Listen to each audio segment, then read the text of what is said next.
เพียงเทแป้งข้าวเจ้าลงในน้ำมันเดือดคุณจะทึ่งกับขนมที่ได้บิสกิตสาหร่ายทอดหรือขนมแป้งทอดที่ทำจากแป้งข้าวเจ้าค่ะคลิปนี้เรามีวิธีทำขนมจากแป้งข้าวเจ้ากรอบหอมอร่อย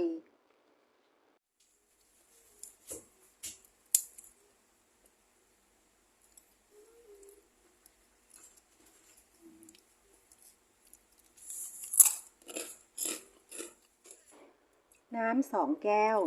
250 ml น้ำตาลทราย2 ช้อนชา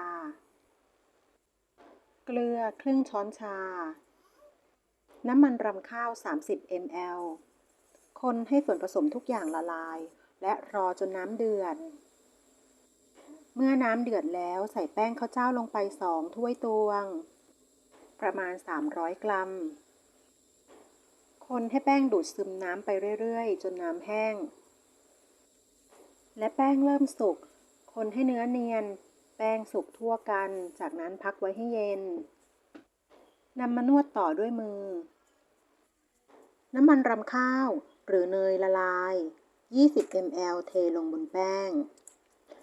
แล้วนวดจนเนื้อเนียนเข้ากันแป้งจะไม่ติดมือใช้เวลานวด2 นาที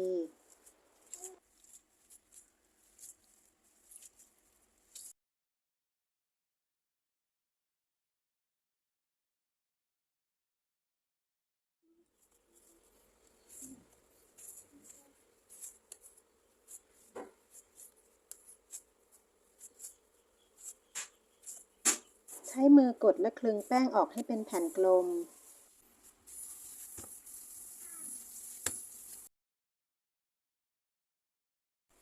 โนริสลายหมด5 กรัมค่อยๆพับแป้งเข้าหากันแล้วนวดจนแป้งกับสาหร่ายเข้ากันได้ดี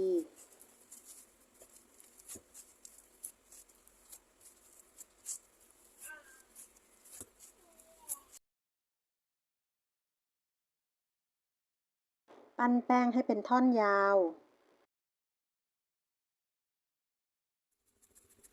แล้วใช้ไม้คลึงออกให้เป็นแผ่นบางๆฝากกดติดตามช่องมาม่าบุญยมีและกดกระดิ่งแจ้งเตือนจะได้ไม่พลาดคลิปเมนูใหม่ๆค่ะ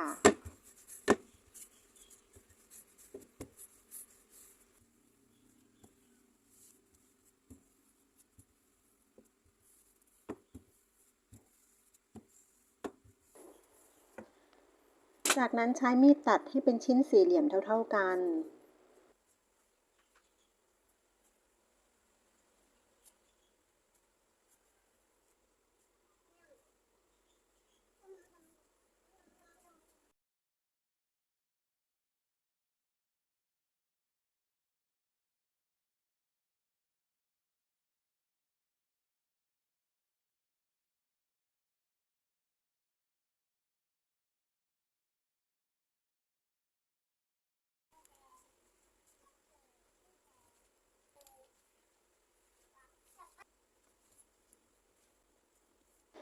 อย่าลืมใช้ส้อมกดลงบนแผ่นขนมเวลานำลงทอดแป้งจะมีเนื้อแน่นและไม่พองค่ะ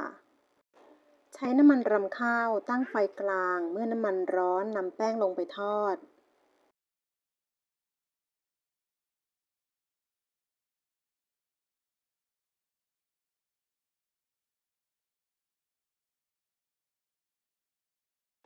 แป้งจะค่อยๆเปลี่ยนเป็นสีขาวแล้วลอยฟูขึ้นมา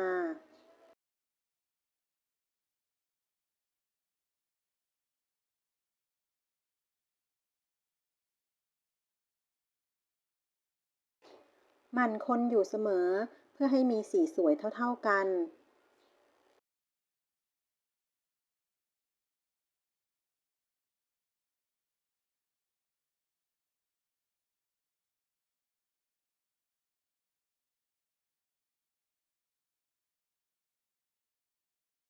ขั้นตอนนี้จะมีกลิ่นหอมของสาหร่ายมากค่ะ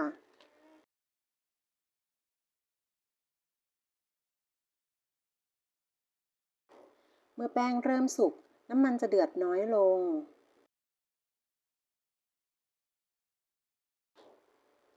รอจนกว่าจะได้สีที่ต้องการค่ะ ยิ่งมีสีเหลืองเข้มหรือสีน้ำตาลขนมของเราจะกรอบ จะต้องทอดให้กรอบสุกถึงเนื้อในค่ะ จากนั้นตักพักไว้ วางไว้บนกระดาษซับมัน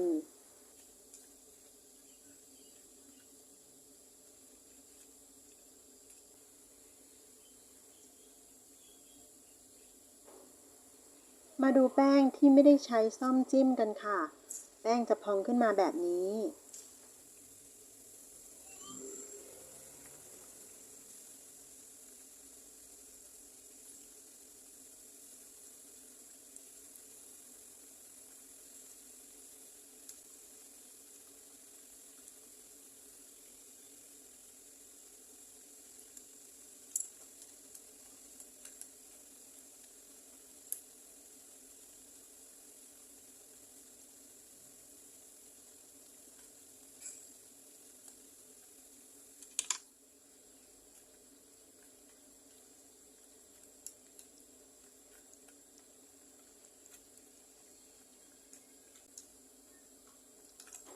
ลักษณะขนมที่ได้จะดูไม่สวยเหมือนใช้ซ่อมจิ้มก่อนนำลงทอด แต่ความอร่อย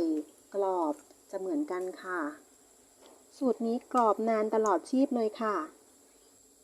มาดูกันค่ะว่าความกรอบอยู่ในระดับไหน